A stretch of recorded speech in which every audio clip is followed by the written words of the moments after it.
Now you're going to school and you're working in Atlantic. What's the next move?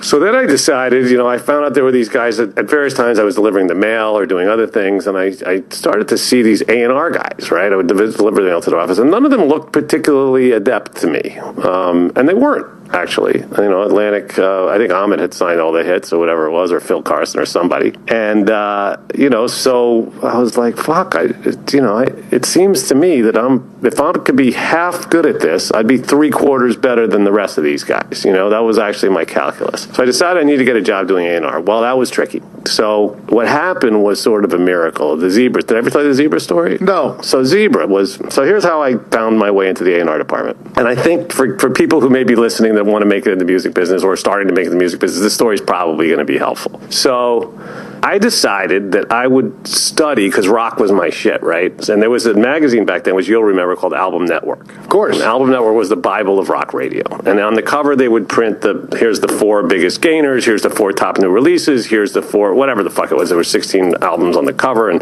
then inside there would be comments from all different programmers and different things that were going on and whatever the hell it was. And on the back of the magazine, they printed the playlist of all 190 rock stations in the country at the time. That's how many there were.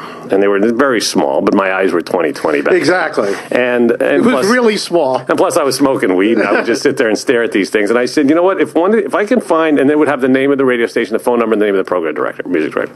And I said, if I can find one of these stations that's playing an act that's not already signed, maybe that could be a break for me, So that's interesting. You came up with that by yourself. Yeah. Because that was Doug Morris's big thing, to do research, et cetera, ultimately. Yeah, but he didn't even know me at that time. I know, it's just funny there's a parallel there. Yeah. Okay, so you're looking for an unsigned act in the back of Album Network. Right, and then I would call the radio station and pretend that I was somebody whose call they should take, even though I was from Atlantic Records. I wasn't going to tell them I didn't even have an office anymore. I had like a desk and whatever. And, half the time they wouldn't take my call, and another half of the time they would say, oh, that act's already signed to RCA. Would you, who are you? Who would waste my time? And it would be that. So, as fate would have it, WBAB in Long Island was playing an act called The Lines. So I called up and I got the program director, Bob Buckman, who's still in the business, on the phone. And I said, Bob, what's with The Lines? He says, it's nothing. I put it on as a favor to somebody. It's really nothing you need to be concerned with. So you hadn't even heard it? No. There was no way to hear it back then. Right, that's why I'm just reinforcing. So I said, well, and again, in an act of exactly what you were talking about a few minutes ago, I said to him, well, if you were me, who would you sign? Now, this was a ridiculous thing to say. I couldn't sign my fucking name half the time, right? Because I was too blitzed. So he says, let me tell you about Zebra. I go, what's Zebra? He goes, it's the most requested band at the radio station. I said, oh, you mean the most requested local band? He goes, Genius, hold on a second. I thought that was funny because my dad used to call me Genius, ironically, since he actually was one. But anyway, so he goes and gets the log, because they used to actually track the requests, because kids would call the radio stations back then. They didn't have a lot of other ways of hearing their favorite song, especially if it wasn't out. Right. But they would call and request everything. And so he comes back and he says, in the last quarter of the year, 6.8% of all the requests we came in were for Zebra. Number 2, 3, and 4, I remember, were some combination of Ozzy, AC/DC, and Led Zeppelin. I don't know in which order. And I said, holy shit, how do I get a hold of this? And he goes, hold on, I'll call the guys on the other phone. So there was no conference calling back then either. So he calls them. They lived in New Orleans. And the singer's name was Randy Jackson, not the Randy Jackson that you know from TV or Journey or whatever. So he calls Randy. Now, these guys have been playing clubs for 9 years, and they'd given up on getting a record deal by now. They would play New York in the summer because it was too hot in New Orleans, and then they would go back to New Orleans in the winter. And they were a big band in both markets. They sounded a lot like Led Zeppelin. And so the next day I get to my desk, and there's a FedEx package on my desk. Now, FedEx was relatively new back then, so I was very excited. It was glowing, and I think it had an album in it, but I didn't know where to play an album. So I went to one of the A&R guys' offices. A guy whose name was Aziz Goxel. He was Ahmed's nephew. And he's one of the guys whose job I wanted. So anyway, I said to him, you're about to hear the next big thing. And he says, really? Did you listen to it? How's it sound? I said, no, I'm just telling you, right? And so he puts the record on. I can't even hear because I'm too excited. And at the end of it, he says, this is no good. It gave me 5 reasons why it was no good. So I go back to my desk, and I'm calling Randy to tell him it's no good. And I'm halfway through dialing, and I said to the assistant secretary, whatever, who was sitting in front of me, Mary was her name, Mary Conroy. I said, Mary, how does this make any sense? I'm calling this guy to tell him his shit is no good. Meanwhile, he's the number one guy on the radio station, number one band on the radio station, and is selling out all these clubs. She goes, doesn't make any sense to me either. So I call him up. I said, Randy, listen, this guy said no good for all these different reasons, but I'm going to give it to Doug Morris and see what he says. So Doug was the president of Atlantic at the time. So I made a cassette of it. I wrapped it up in a piece of paper and put a rubber band, and I went to Doug's assistant's desk, and I put it on top of this other wall of cassettes that he was never going to listen to, that other people were hoping he would listen to. And as, again, destiny, fate, serendipity, whatever you want to call it, kismet, synchronicity, he happens to pull a few of these things off her desk to take on his drive home to Long Island where he lived. And he's listening to Zebra in the car. Who's Behind the Door was the song. And he decides he doesn't like it, and he pops it out of the tape deck, and it's playing on the fucking radio. Because he lived in Long Island, and everybody lived in Long Island listened to WBAB. So the thing, he's like, what the... So the DJ at the end of the song says that's the most requested song in the history of WBAB. Zebra, Who's Behind the Door. Now, the perfect guy to hear that was Doug Morris, because Doug is the guy who taught everyone in the music business how to do research. Right. So he built one of the most important careers in the history of the music business on research, largely. And other things. So he comes in the next day. They were allowing me by now to sit in the A&R meetings, and because I would do research. Somebody would say, I like this band from Iowa called Mackinac. And they said, Jason, call some of the stores there, the clubs, and find out if anybody likes this group. So we're sitting in this meeting, and somebody's talking about something, and Doug goes, wait a minute, what's Zebra?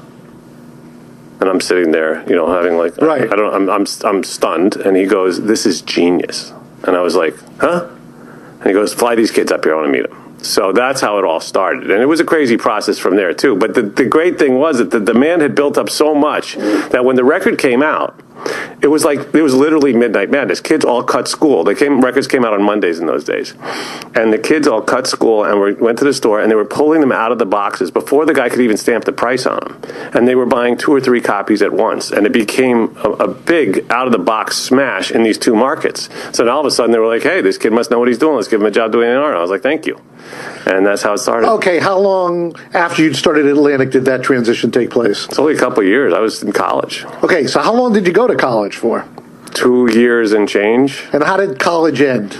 My dad said to me, you're better. I had 2 records on the charts, and he said, you're better off doing one thing right than 2 things wrong. And I was like, thanks, Dad, I'm out of here. And by the way, here's a platinum Twisted Sister record. I actually gave him the platinum. That was the first platinum other than AC/DC, which was a totally different thing because it was for an ad I designed. But I gave him the first platinum Twisted Sister, which was Stay Hungry, on the condition that he hang it in his office. And it hung in his office for his entire life. Really? Yeah. And what was the other record that was successful? Zebra was the first one. But you said there were 2 projects. Was one of them Zebra? Yeah.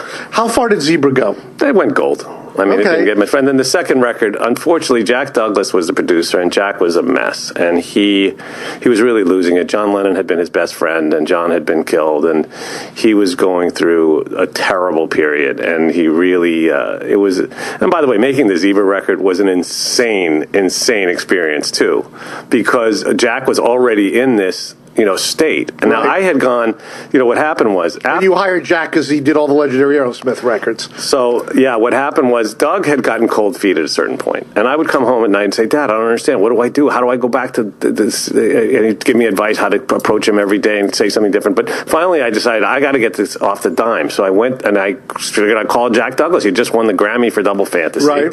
I figured if I can get the biggest producer in the world to agree to do this, then maybe I can get this group to finally get signed. And I got him. I convinced his manager to get him to come to a show with me. I remember I rented like a tiny little car. It was the only thing I could get, like a Honda, and I drove him to Long Island, and he agreed to produce the record. I wanted him because you're right, because he had done the greatest Aerosmith albums, and the band loved the John Lennon album, so it was perfect. What we didn't realize is that Jack was now like 3 sheets to the wind. He was been so devastated and twisted up by the horrible, untimely death of his best friend and hero, John Lennon. And, he would book a session for Tuesday and show up on Thursday and not call anyone. And the band would sleep in the studio. And meanwhile, it was Record Plant, and we were just getting billed and billed, and the prices were going up and up and up. And I'll never forget one day, Doug comes to my office. Now, the budget for the album was $130,000, which back then was a lot, right? Because Jack was getting $55,000. It sounds like nothing. These days, people get $55 a track, right? But back then, it was a lot. So Doug comes to my office one day, slams the door shut, and starts banging his fists on the table. And Doug's an intimidating guy. They'd given me an office by now. I remember my first, tiny little office. And he's like, what the fuck is going on with this thing? The record's over budget already. There are not even any tracks. And he's screaming, and his neck, the neck muscles are budging out of his neck and stuff. And I'm sitting there. He goes, you call this Jack Douglas motherfucker, and you tell him get his shit together right fucking now. And he leaves my office, and I'm sitting there going, okay, let's process this. I just got out of high school. I'm going to call Jack Douglas. Right. And go, listen, Jack, you know who you're dealing with here? Like, what is this? He says. And I remember an unbelievable story. So finally, the record's we're at almost $230,000 spent, and they're mixing. And I was at the record plant on the 10th floor, and we're in the studio, and Jack was hearing noises that didn't exist, right? So he had 3 24-track boards strung together. There were shrimp talking and whales barking and things in the tracks that no one could hear except him.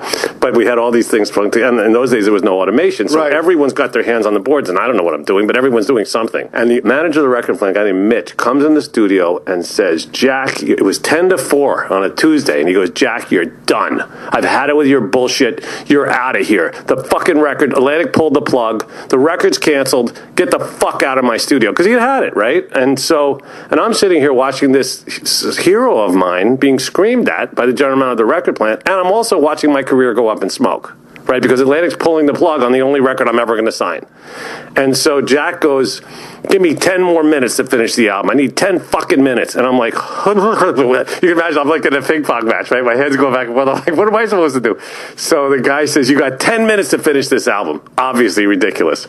And so they barricaded the door. Like, Jack literally barricaded the door. There were 2 doors to the studio, but there was a step that you would walk in and you'd go up a step. And people who were in the studio back then will remember. And this is a legendary studio, too. This is where Steven wrote the lyrics to some of the Aerosmith songs on the walls. So we barricaded the studio with an 8-track machine, or whatever it was, a multi-track machine, that door. And then there was a roadie or 2 roadies holding the other door shut. And that's how we finished the record. I mean, it went on like that all day with banging on the door. But the record came out and nothing really happened. No, it exploded because all the kids had been waiting for the record to be released. So it exploded out of the gate. It was #1 selling record in like Record Town and all these different stores, and then everyone's running around the hallways thinking I know what the fuck I'm doing. It was awesome.